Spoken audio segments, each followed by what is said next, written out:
आज आपको लिखने वाला काम ज़्यादा करना है। स्टार्ट करते हैं सबसे पहले। हाँ, एकदम धीरे धीरे बोलेंगे, बिल्कुल धीरे धीरे, आराम से चलो। पहले तरंग लिख लो। तरंग, वेब लिखिए, क्या होता है वेब। चलिए आराम आराम से लिखिए, लिखते चलिए। तरंग लिख लिया आप लोग? हाँ, आराम से ही लिखना है, नहीं तो आ जाएंगे। चल लिखो, बोले। जब कोई ऊर्जा, जब कोई ऊर्जा एक स्थान से एक स्थान से एक स्थान से दूसरे स्थान दूसरे स्थान तक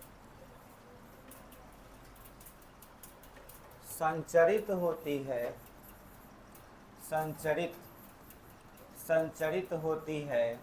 संचरित मतलब समझता है सब लोग? जाना। संचरित होती है तो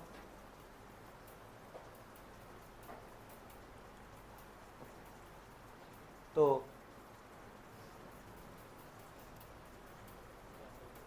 माध्यम के कणों माध्यम के कणों या क्षेत्र यहाँ क्षेत्र बोलने से मतलब है विद्युत क्षेत्र और चुंबकीय क्षेत्र। खाली क्षेत्र बोलने का मतलब हुआ यहाँ विद्युत क्षेत्र और चुंबकीय क्षेत्र का बात हुआ है। माध्यम के कणों या क्षेत्र में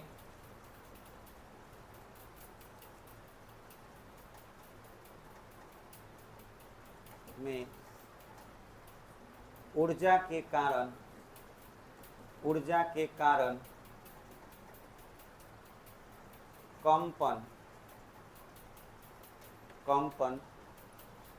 कंपन को इंग्लिश में बोलते हैं वाइब्रेशन।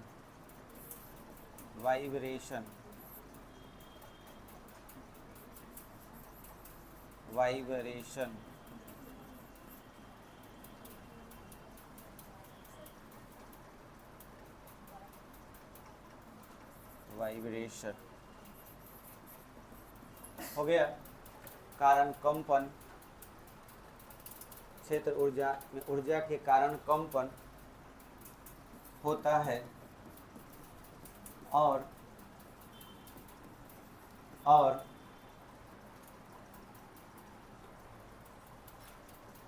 एक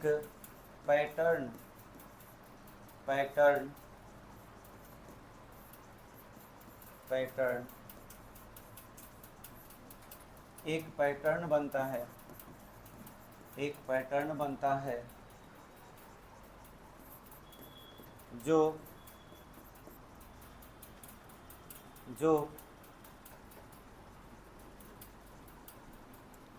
नियमित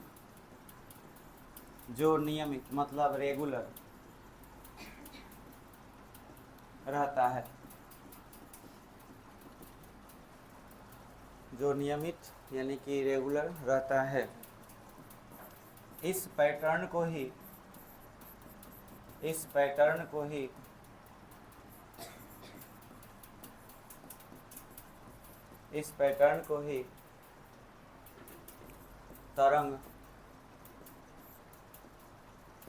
तरंग यानी कि वेव कहते हैं।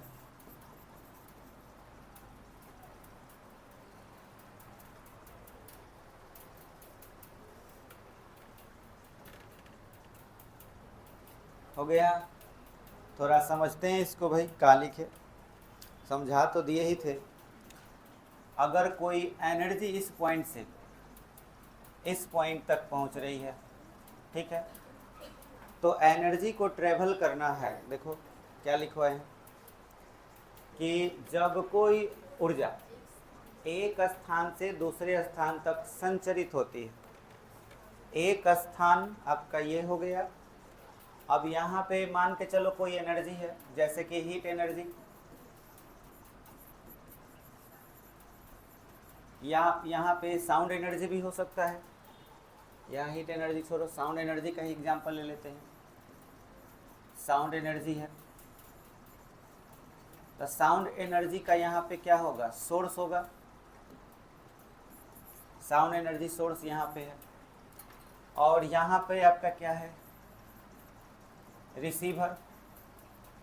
तो इस जगह से हमारा जो एनर्जी चलेगा कुछ इस तरह से चलेगा, ये इस तरह से। थोड़ा देखेंगे यहाँ एनर्जी ज़्यादा था, धीरे धीरे एनर्जी क्या हो गया, कम। तो आप पीछे की तरफ हैं तो थोड़ा कम सुनाई देगा, आगे हैं तो ज़्यादा सुनाई देगा। इसका मतलब क्या हुआ कि इधर का एनर्जी ज़्यादा है और बाद में एनर्जी धीरे धीरे क्या हो जाता है, कम हो जाता है। ये जो आप देख रहे हैं ये पैटर्न बना, ये पैटर्न किसके वजह से बना, ये पैटर्न एनर्जी के वजह से बना। एनर्जी ने क्या किया, जो भी बीच में माध्यम के कण थे उसमें कंपन करा दिया, कंपन करा देने से एक पैटर्न तैयार हुआ, और इस पैटर्न का ही नाम क्या है, वेव। बात समझ में आया। अब इसमें आपको ध्यान देना है दो तीन बात, कि जो वेव बनेगा इसको अगर हम अक्ष पर दर्शाएंगे, अक्ष पे दर्शाइएगा अगर, तो यहाँ से मान लीजिए शुरू हुआ है, तो बोलिए कंपन जो हुआ है, तो कंपन होने का मतलब ऐसे ऊपर की ओर गया, फिर यहाँ से नीचे की ओर आया। तो जितना ऊपर है जितना नीचे गया, उसके लिए अगर हम कोई गाइडलाइन खींचते हैं, जैसे मान लीजिए कि भाई ये इतना ऊपर तक गया है और इतना नीचे की ओर गया, यहाँ नीचे की ओर गया, तो ऊपर का डिस्टेंस और नीचे का डिस्टेंस बराबर होगा या अलग होगा, बराबर होगा। जितना ऊपर जाएगा उतना नीचे, तो जितना ऊपर जाता है उसको हम ए से सूचित करेंगे, और जितना नीचे आएगा उसे माइनस ए से। क्लियर हुआ, जितना ऊपर गया। और इस ए को कहा जाता है आयाम, इंग्लिश में बोलते हैं एम्पलीट्यूड। तो जितना ऊपर गया उतना नीचे, तो इसके आयाम को किससे सूचित करेंगे, ए से। अब गौर से इसमें आगे देखिए, ये जो लेंथ देख रहे हो यहाँ से यहाँ तक, ये दिखाई दे रहा है, तो ये जो पूरा देख रहे हो इसका नाम है तरंग की लंबाई, इसे बोलते हैं तरंग की लंबाई। अगर इसको आप समास के रूप में देखिएगा, तो समास में आप जानते हैं क्या होता है, दो या दो से अधिक पदों को अगर मिला देते हैं तो उस क्या कहलाता है, समास। तो तरंग और लंबाई को अगर आप मिला दें तो इसके बाद ही बन जाएगा तरंग दैर्घ्य। समझ में आया, यानी लंबाई के लिए हम दैर्घ्य शब्द यूज किए। तो आपसे पूछा जाए तरंग लंबाई, तरंग की लंबाई को क्या कहते हैं, तरंग दैर्घ्य। और तरंग दैर्घ्य को अगर आप इसको इंग्लिश में लिखेंगे तो इंग्लिश में कोई समास नहीं होता है, बस सीधा सीधा इंग्लिश हो जाएगा इसका, वेव। और लंबाई को क्या बोलते हैं, लेंथ, वेव लेंथ। समझ में आया। इसके लिए हम लोगों ने एक संकेत बनाया है, आपको याद रखना है कि तरंग दैर्घ्य का जो संकेत होता है उल्टा आपको y लिख देना है, और इसको लैम्डा बोलते हैं। इसे हम क्या बोलेंगे, लैम्डा। अगर माप करनी हो तो माप जो होती है वो एंगस्ट्रम में होगी, ठीक है, एंगस्ट्रम में। माप किस चीज़ में होगा, एंगस्ट्रम में। और इसका भी संकेत है, ए लिखते हैं, इसके माथे पर जीरो लिखना है, ना दाएं साइड ना बाएं साइड, एकदम सीधा ऊपर जीरो लिखना है। और इसको बोलते हैं एंगस्ट्रम, जिसका वैल्यू होता है 10⁻⁻10 मीटर। बात बुझाया। अब जैसे मैं आपसे बोल दूं कि बताओ भाई 2 एंगस्ट्रम का मतलब कितना हुआ? तो 2 गुने 10 के पावर -10। समझ में आया? 3 एंगस्ट्रम का मतलब क्या हुआ? 3 गुने 10 के पावर -10। तो कभी भी हम वेवलेंथ को किस चीज़ में मापते हैं? एंगस्ट्रम में मापते हैं। हर एक एंगस्ट्रम का मतलब 10 के पावर -10 मीटर हो जाएगा। एक और खूबसूरत बात समझ लीजिए। क्या है खूबसूरत बात? किसी भी वेव में एक जगह आप पॉइंट पर अपना पेंसिल रख दिए, जैसे यहाँ रख दिए, यहाँ पे, ठीक है। तो यहाँ से चलने के बाद जहाँ तुम रुकोगे एक क्रॉसिंग के बाद, जैसे कि देखो यहाँ से चलो, ऊपर है तो ऊपर की तरफ जब देखो यहाँ से ऊपर बढ़ा था, यहाँ से फिर ऊपर बढ़ा है। अगर यहाँ पे आके रुकोगे तो इसका लंबाई भी किसके बराबर होगा? लैम्डा के बराबर। अगर तुम्हारा इच्छा है कि हम यहाँ से चले चाहे यहाँ से चले, जैसे मान के चलो तुमने चला किसी और पॉइंट से, जैसे यहाँ से चले, यहाँ थोड़ा सा ऐसी हो गया है, लेकिन ऐसे देखो उसी लोकेशन पे आए हैं, तो इसका भी लंबाई क्या होगा? अगर हम यहाँ से अगर यहाँ चलते हैं तो भी क्या होगा? तो जिस पॉइंट से चलो लंबाई हमेशा क्या रहेगी? लैम्डा रहेगी। अगर मैं तुम लोगों से बोलो यहाँ से यहाँ तक का लंबाई कितना है, तो क्या कहोगे?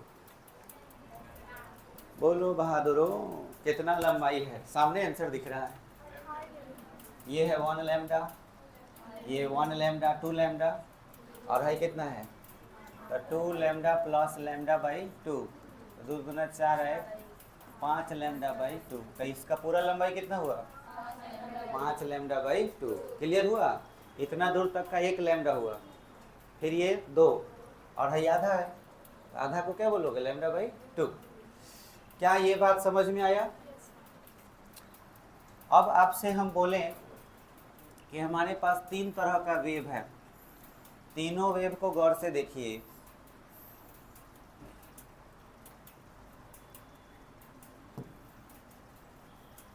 तीन वेव,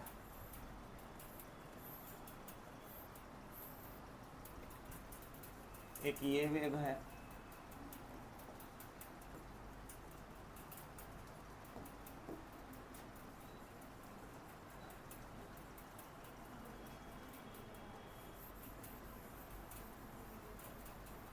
एक ये है, एक ये है। एक और वेव बना लेते हैं ताकि कंफ्यूजन ना रहे।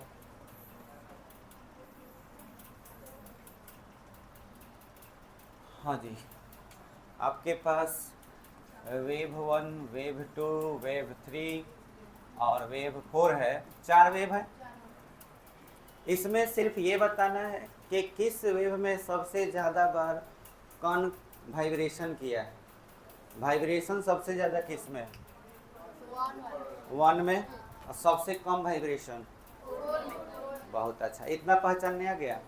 तो जिसमें वाइब्रेशन ज़्यादा हो हम उसे फ्रीक्वेंसी के नाम से जानते हैं। फ्रीक्वेंसी मतलब आवृत्ति। तो हम कहेंगे कि किसकी फ्रीक्वेंसी अधिक है, तो क्या कहिएगा?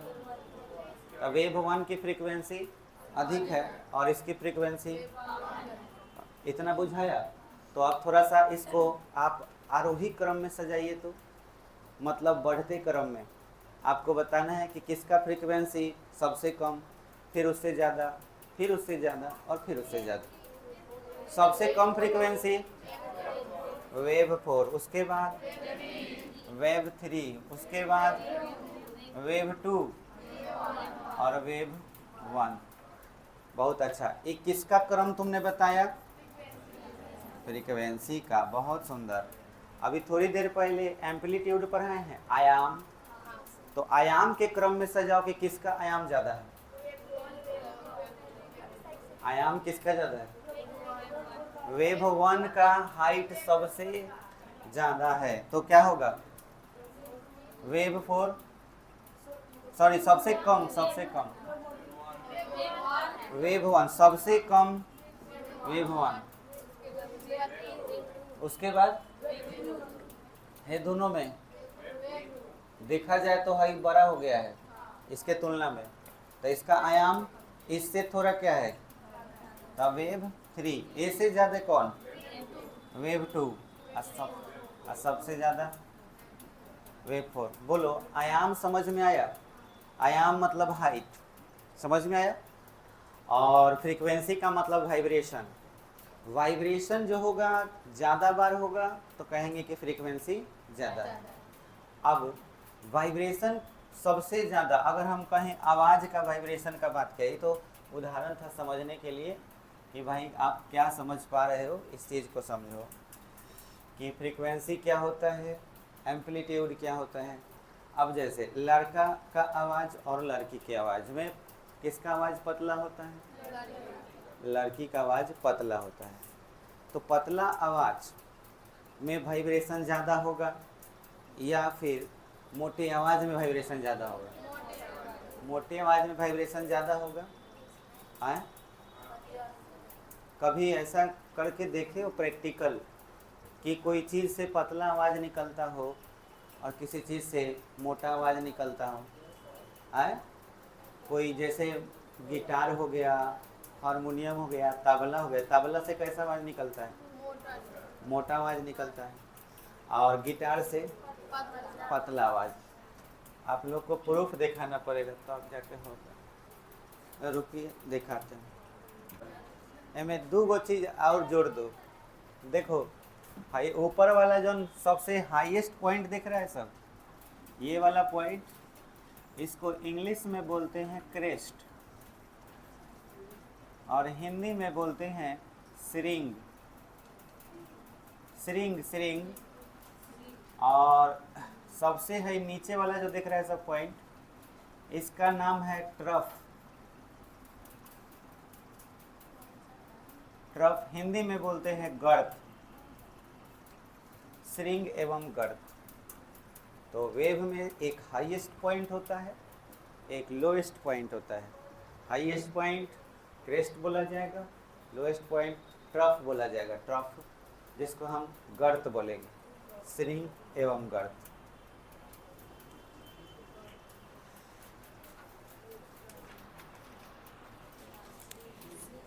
हो गया?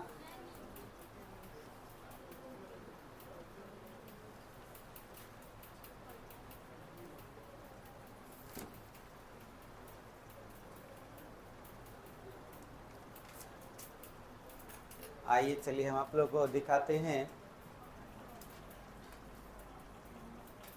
म्यूजिक।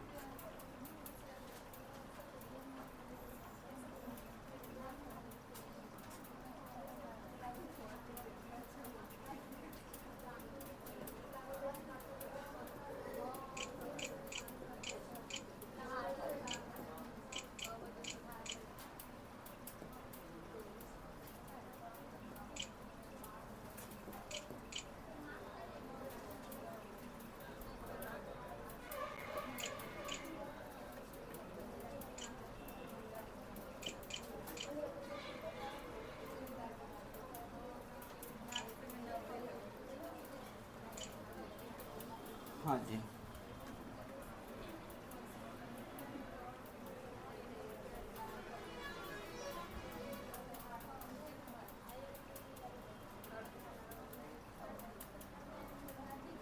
ये देखिए, ये है ऑनलाइन टोन जनरेटर।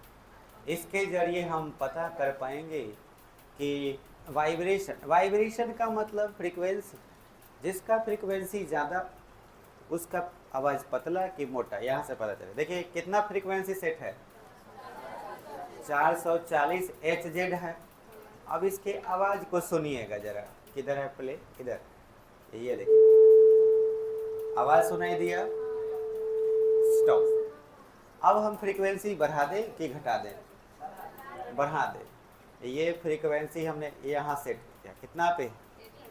फ्रीक्वेंसी बढ़ा दी। अब आवाज़ सुनिए। अब बताइए पतला हो गया कि मोटा हो गया? अब बताओ, वाइब्रेशन ज़्यादा मतलब फ्रीक्वेंसी ज़्यादा, और फ्रीक्वेंसी ज़्यादा मतलब आवाज़ पतला। तो अब बोलो लड़की की आवाज़ और लड़का की आवाज़ में किसका फ्रीक्वेंसी ज़्यादा? लड़की की आवाज़ में फ्रीक्वेंसी ज़्यादा होता है। वैसे भी ये लोग जब बोलता है तब कटाच बोलता है, कटाच मतलब जैसे कि ऐसा वर्ड, जैसे किसी को अब मान लो कि कोई लड़का है, जैसे जा रहे हो और कोई कुछ बोल दिया तो कैसे बोलते हो, एक के सैंडल में मुंह लाल कर दो, नहीं बोलते हैं? तो एक के सैंडल में जब मुंह लाल, ये जैसे ही डायलॉग लॉन्च करते हैं हम लोग, तो क्या होता है, लड़का का मुंह ऑटोमेटिक लाल हो जाता है, कोई कह रहा है जाता नहीं। तो उससे क्या, आप बताइए, उसका एक आवाज, अब कोई लड़का ऐसे बोले एक के सैंडल में नू, तो उसे कोनो फर्क ना पड़ी। आवाज मोटा, आवाज पतला, तीक्ष्णता, शार्पनेस सबसे ज़्यादा लड़कियों के आवाज़ में होता है। झगड़ा में भी तेज, अगर झगड़ा दो औरतों के बीच हो रहा हो तो आप देखिएगा बड़ी ज़बरदस्त मतलब वो सीन होता है। दो औरतें जब आपस में, लड़ाई नहीं होगा, मार नहीं होगा, दूर से यही जगह से तोर फलनावा का बेटा, तोरा चिलनावा का बेटा, तोरा अथी हो, जब आग लग, जब जड़ जाए, ये सब बात पूरा चलते रहता है। और लड़का में क्या, सीधे में कल्फर धैलक, अब पटका पटकी शुरू, फाइटा फाइटी हो गया, दो गो इधर आया, दो गो उधर हो गया, चलो अब हो गया। और लड़कियों में है कि झगड़ा ज़्यादा, उसमें ज़्यादा से ज़्यादा कहाँ तक बात पहुँचेगा, तो झोंटा तक बात पहुँच जाएगा। वो कर झोंटा, ये कर झोंटा, दोनों पकड़ के अल्लाह मारा उतरे पूरा, यहाँ तक बात, उससे ज़्यादा नहीं। क्योंकि इन लोग के आवाज़ में ताकत होता है, ये लोग खुद आवाज़ से ही आपको जो है बर्बाद कर देंगे। ठीक, देखिए ये बात है कि नहीं है, तुम लोग बताओ, है ना? तो किसी को मारना हो तो आवाज़ से मार दो, लेकिन लड़का सब क्या है, बिना फाइटा फाइटी के काम नहीं चलेगा। देखो, कहने का मतलब है कि लड़कियों की आवाज़ में पतलापन, जो हम लोग जिस चीज़ से बोलते हैं उसमें कंठ होता है, तालु होता है ना, ये सारी चीज़ें जो होती हैं उन सभी में ये हिस्सा लेते हैं। और जैसे ही हम कोई शब्द बोलते हैं तो शब्द बोलते ही ओठ में, तालु में, कंठ में, इस सब में कंपन होता है। अब एक और बात बता देते हैं तुमको, कंपन हम लोगों का मैक्सिमम कितना होता है ये भी जान लो। लगभग हम फ़ोन से जो सुनते हैं, मोबाइल से, लड़का का आवाज़ हो चाहे लड़की का, मोबाइल से जो आवाज़ निकलता है, जैसे तुम किसी को कॉल किया और तुम उसके आवाज़ को सुन रहे हो, तो उससे अंदाज़ा लगा लो 400 से 600 रेंज रहता है। 400 HZ से 600 HZ, इसका मतलब क्या हुआ, एक सेकेंड में 400 बार कंपन। मतलब अगर उसके कंठ से अगर क बोला है क, तो क बोलने से उसके कंठ में एक सेकेंड में कितना बार कंपन हुआ हो, 400 बार। और जोर से तने चिल्ला के बोला क, 500 600 उतना पर आ जाएगा। तो जैसे हम बोलते हैं कोई शब्द तो वो कंठ वाइब्रेट करता है, समझ में आया? चाहे अब लड़का बोले या लड़की, मोबाइल से जो आवाज़ निकलेगा उसमें क्या वाइब्रेट करेगा, तो स्पीकर वाइब्रेट करता है, उसके वजह से आवाज़ निकलता है।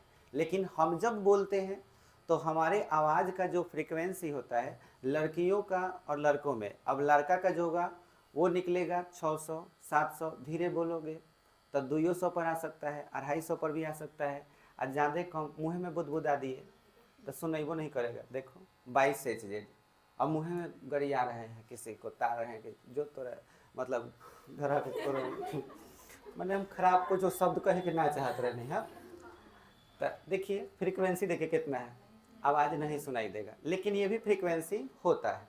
एक मनुष्य कितना से कितना सुन सकता है, 20 से 20,000, तब 20 से 20,000, 22 तो बस सुना तो आए। अच्छा रुकिए, बंद कर दे रहे हैं। अब इससे आवाज़ निकल रहा है, थोड़ा सा रुकिए, देखो अब 31 कर दे रही। एक इंसान को कहा जाता है कि हाँ, अरे प्ले अलग खड़ी, अब सुनाई दे रहा है, अब भाई देख आवाज़ 131 सुनाई दे रहा है, 98, 71 एकदम कम हो गया। तो कहने का मतलब है कि ये ध्वनि निकल तो रहा है लेकिन हमारा कान जो है उस चीज़ को सुन नहीं पा रहा है। हम कहते हैं कि 20 तक सुन सकता है, 20 तक सुन सकता है, ये एबिलिटी किसी को हो सकती है। लेकिन इसको सुनने के लिए, अब जैसे डॉक्टर को दिल का धड़कन सुनना होता है तो वो आला लगाता है। अगर ऐसा ही सुनाई देता तो कान लगा के सुन लेता, हाँ ठीक है अब जाइए। आला की जरूरत काहे ला पड़ता है बताइए? धक धक करता है ना जी, तो उसको क्या जरूरत है, यही का कान लगाता है। लेकिन वो आला किस लिए लगाता है बताओ? धड़कन के पास वाइब्रेशन होता है, तो वो वाइब्रेशन उसके कान तक पहुंचेगा तब ना सुनाई देगा। तो आला में क्या रहता है, एक परत होता है जो बहुत ज़्यादा वाइब्रेट करे। अब आला कर मतलब दिल के पास जैसे ही लगाया था तो वो धक धक करता है, तो वो भी धक धक करता है, वो पर्दा। और वो पर्दा से जो आवाज़ है वो कान तक पहुंचने के लिए उसमें एक पाइप रहता है। वही पाइप जो है आवाज़ पहुंचाता है। तो उसके हिसाब से डॉक्टर डिसाइड करता है कि धड़कन के स्पीड ज़्यादा है कि कम है, तब बताता है कि बीमारी है कि नहीं है। ये बात बुझाया? तो अब यहाँ पे समझना ये है कि फ्रीक्वेंसी ज़्यादा हो तो किस में ऊर्जा ज़्यादा होगा, और फ्रीक्वेंसी कम हो तो किस में ऊर्जा को समझना है। अब बताइए, एक लड़की को कह दिया जाए कि 1 घंटा बोल, चिल्ला चिल्ला के बोल, अच्छा 1 घंटा गरियाओ, तो गरियाओ तो पूरा पानी पियत रही, थोड़ा सा गरियाते रही। और लड़का को अब ये बताना है तुमको कि दोनों में किसकी एनर्जी ज़्यादा खर्च होगी, लड़की का कि लड़का का? लड़का का। लड़का और लड़की में, हाँ यो बात सही हो नहीं, लॉजिकली बात करो ना, तो बाद में बिना मतलब गाड़ी सुनने के पड़ जाएगी। लॉजिकली फिजिक्स के हिसाब से समझना पड़ेगा। वाइब्रेशन किस में ज़्यादा है? लड़की के आवाज़ में अगर वाइब्रेशन ज़्यादा है तो जाहिर सी बात है वाइब्रेशन के लिए एनर्जी चाहिए, तो एनर्जी सबसे ज़्यादा खपत होगा किसका? लड़कियों का। तो संजोग से लड़कियों के अंदर एनर्जी ज़्यादा होता है, इसलिए ज़्यादा खपत होता है। समझ में आया? और लड़कों के अंदर क्या है, एनर्जी कम होता है और एनर्जी भी कम खपत होता है। तो लगभग दोनों का क्या होगा, बराबर होगा। लेकिन इसमें रेट ज़्यादा होगा, इसमें रेट क्या होगा, कम होगा। बोलो क्लियर हो गया? तो आवाज़ पतला और मोटा, इसमें किसी को कहीं डाउट है? तो आप फ्रीक्वेंसी देख के बता दोगे कि कौन लड़की है कौन लड़का है, बता देगा सर? चलो बताओ। देखो सर, एगो लड़का के फोटो बना रहे हैं, एगो लड़की का।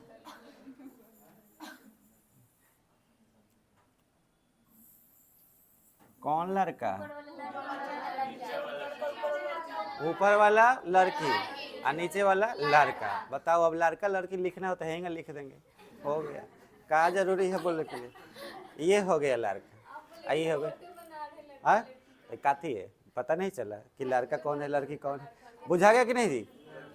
अरे बहुत बढ़िया। देखो अब सुनो, इसमें थोड़ा सा आप लोग को ये लिख लेना होगा, आयाम किसे कहते हैं, तरंग की लंबाई। तो बारी बारी से शुरू करते हैं। चलिए स्टार दे करके लिखेंगे आयाम, एम्पलीट्यूड। देखो बॉबी लोग बुरा मत मानिए लो, मानियो के का बिगाड़ ले बोलो, लेकिन मत मानिए लो, यही बने समझाए हैं, मजाक टाइप का था। एम्पलीट्यूड, आयाम, एटीट्यूड सुनाई देता है, कहीं बहिरो बड़े कारी। एम्पलीट्यूड, आयाम,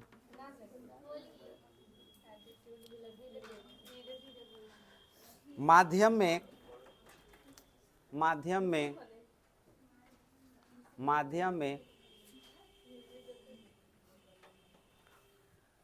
तरंग के कारण, तरंग के कारण, तरंग के कारण होने वाले कंपन, होने वाले कंपन, होने वाले कंपन, होने वाले कंपन में कण की अधिकतम ऊंचाई, कण की अधिकतम ऊंचाई, कण की अधिकतम ऊंचाई को आयाम कहते हैं, को आयाम कहते हैं। इसे छोटका ए या बारका ए, स्मॉल ए या कैपिटल ए से सूचित किया जाता है। इसे ए या ए से सूचित किया जाता है, इसे ए या ए से सूचित किया जाता है। बुझाया कि फिर से बुझवाए? बुझा ना बुझलो? इसे छोट देखो, कंपन होता है ना, कंपन, तो कंपन हुआ तो अधिकतम जितना ऊपर गया, तो जरूरी नहीं, इसमें ऊपर बोला तो गया है लेकिन जरूरी नहीं है ऊपर ऊपर गया।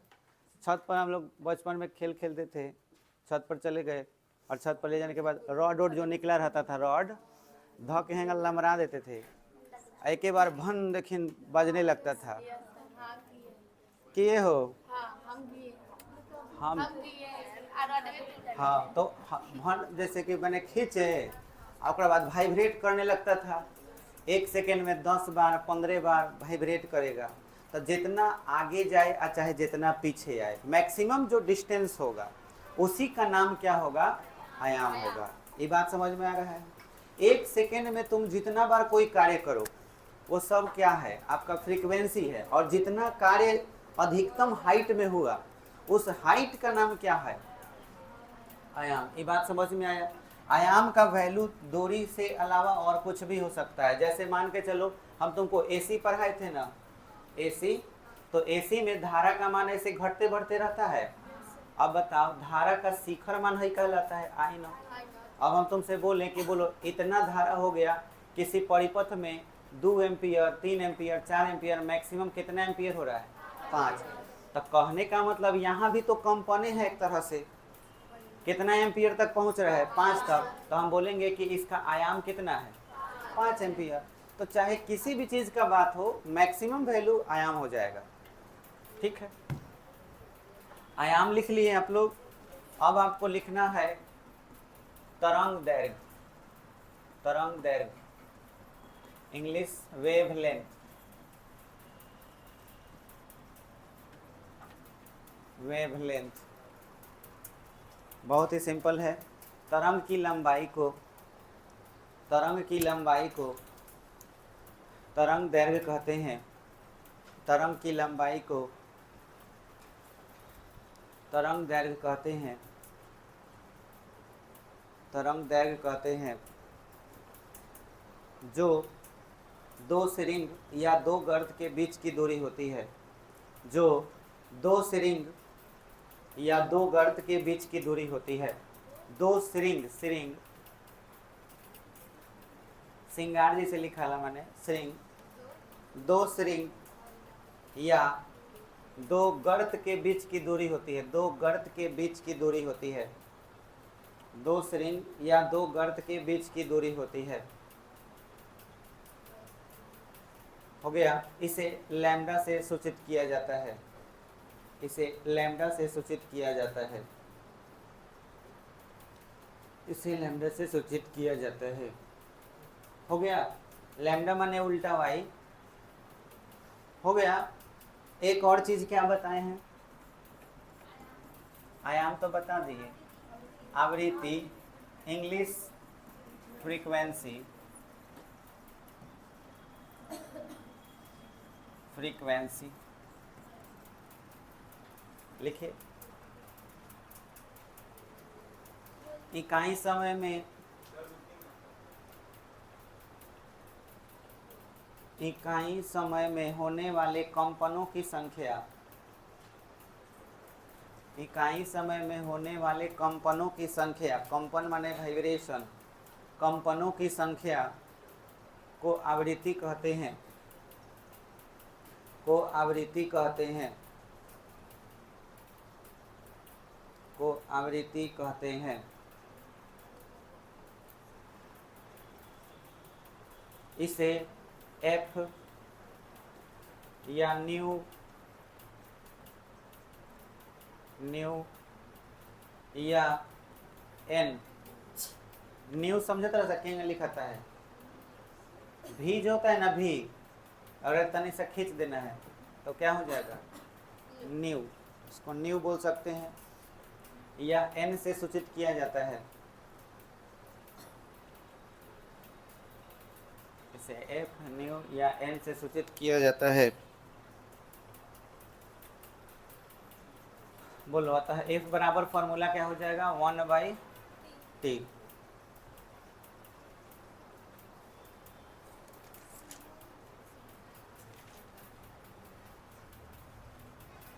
हो गया। चलो अब इसके बाद ही तीनों के बारे में बढ़िया समझना। अच्छा, कोई भी तरंग हो, जैसे हम कोई भी तरंग का बात करें, जैसे प्रकाश भी क्या है, तरंग के रूप में चलता है। तो कोई भी तरंग हो उसमें चाल जरूर पाया जाएगा, चलेगा तो उसका चाल जरूर होगा। जैसे ध्वनि, तो ध्वनि का चाल 1 सेकेंड में कितना दूर चला जाता है, 330। अगर हम यहाँ से हेलो बोलेंगे तो ये हेलो शब्द 1 सेकेंड में कितना दूर चला जाएगा, 330 मीटर।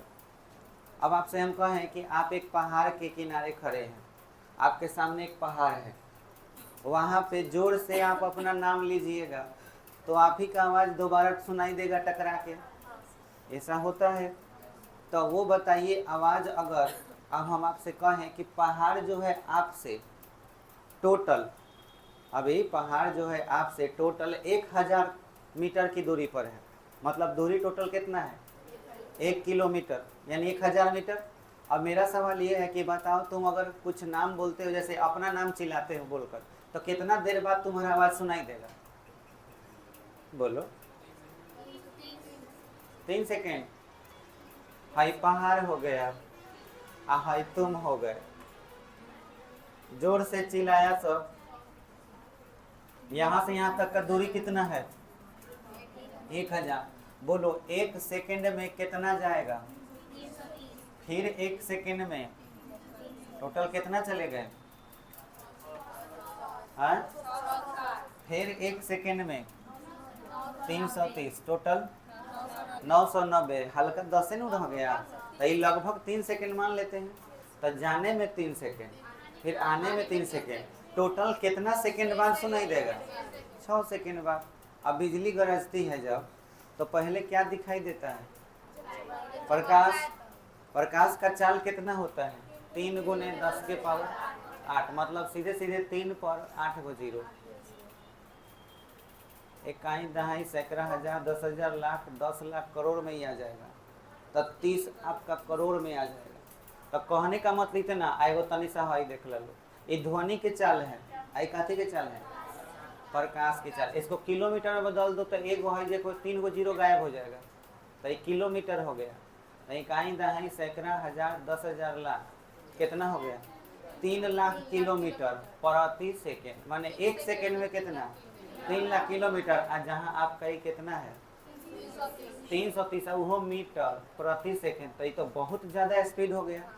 अब घाटा जब गरज रहा है तो 2 गो चीज़ निकला, एगो ध्वनि है एगो प्रकाश, ये दोनों साथे दौड़ना शुरू किया। और तुम हो पृथ्वी पर, ये दोनों तुम्हारे पास आ रहा है, तो एगो आँख में आएगा एगो कान में आएगा, कानवा से सुनाई देगा, आँखों से दिखाई देगा। तो पहले क्या होगा, पहले दिखाई देगा कि ओ चमका है ना, और तब जाके धमका।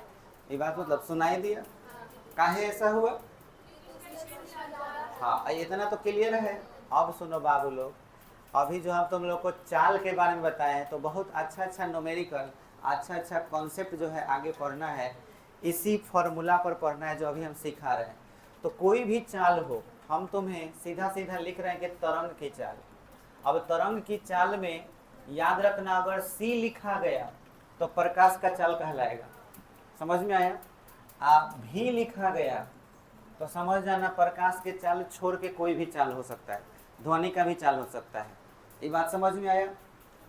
अच्छा, तरंग दैर्घ्य, तरंग दैर्घ्य इसका मतलब लैम्डा। और एक और चीज पढ़े हो, क्या चीज, आवृत्ति। आवृत्ति का मतलब हो गया एफ। के बीच संबंध पूछता है, और इसी के बेस पर हम लोग को बहुत सारी चीजें पढ़नी है, के बीच संबंध। तो अभी अभी जो आपने लिखा है वो क्या लिखे हो, आवृत्ति लिखे हो। आवृत्ति को आपको हम बहुत पहले भी बहुत बार बता दिए कि इकाई समय में किया गया जो कार्य होता है, इकाई समय में किया गया कार्य यानी 1/t, इसी को हम लोग क्या बोलते हैं, फ्रीक्वेंसी। एसआई मात्रक का अगर बात किया जाए तो एसआई मात्रक इसका प्रति सेकेंड होगा।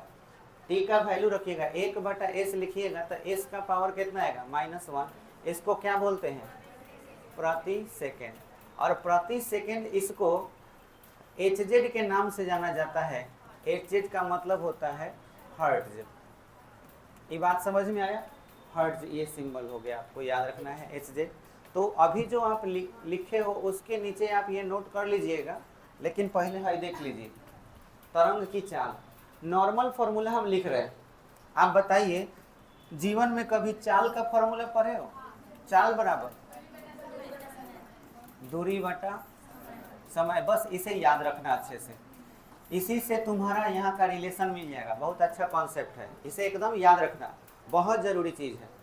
ए बबी देखो, बताओ चाल का थी चाल हमें चाल हमें खोजो तो चाल कितना है? सी या भी, बोलो क्या लिख दें? सी लिख देते हैं पहचान के लिए, भी लिख सकते हैं। बराबर दूरी, तरंग दैर्घ्य तरंग की लंबाई को कहते हैं, तरंग की लंबाई एक प्रकार की दूरी है, तो लैम्डा। असमय कहाँ समय है? अलबत्त फ्यूज बार सही। आवृत्ति आवृत्ति ये आपको समय लिखना है, तो समय के लिए टी लिखेंगे। तो एगो फॉर्मूला हो गया सी बराबर लैम्डा बटा टी। अब देखो लैम्डा, इसको 1/T लिख सकते हैं। अब देखो 1/T को क्या बोलते हैं? एफ, तो यहाँ एफ लिख सकते हैं। तो सी बराबर लैम्डा, यहाँ पे एफ लिख देते हैं। तो सी बराबर लैम्डा एफ बहुत ही महत्वपूर्ण फॉर्मूला है। यहाँ पे आपको याद रखना है कि 1/T का मतलब है एफ। कभी कभी आपसे हम ये पूछ दें कि लैम्डा के फॉर्मूला क्या होगा, तरंग दैर्घ्य का फॉर्मूला क्या होगा? देखो आगे तुमको नील्स बोर के बारे में बताएंगे तो ये बहुत यूज होगा। C/F, लैम्डा बराबर C/F। तो ये याद रखिए लोग, ना याद रही तो थुथुन कुछ दे, पूरा एकदम कुचल थुथुन लेके घूमबल लो उतारो लो, और तुम्हारा मारेंगे तो पूरा खानदान में नहीं पिटाया होगा। नहीं का देखो खाली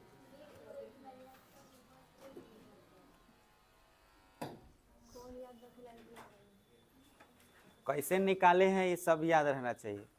आज सेम टू सेम डिफिनेशन बोलने की जरूरत नहीं है। जब हम पूछे आवृत्ति तो सर 1 सेकंड में जितना बार झापर मारेंगे ना, तो झापरों की संख्या आवृत्ति हो गई। अगर नहीं बताए तो घड़ी प्रैक्टिकल करके लगले समझा देंगे। आयाम तो जितना जोर से मारिए, दर्द ज़्यादा हुआ तो वो आयाम हो गया है। एग्जाम नहीं समझाना है तुमको, एग्जाम्पल देके समझाना है। अगर कोई गेंद को फेंकते हैं तो कूदने के बाद जितना ऊपर हाइट गया वो क्या है? आयाम है। सब समझ में आना चाहिए।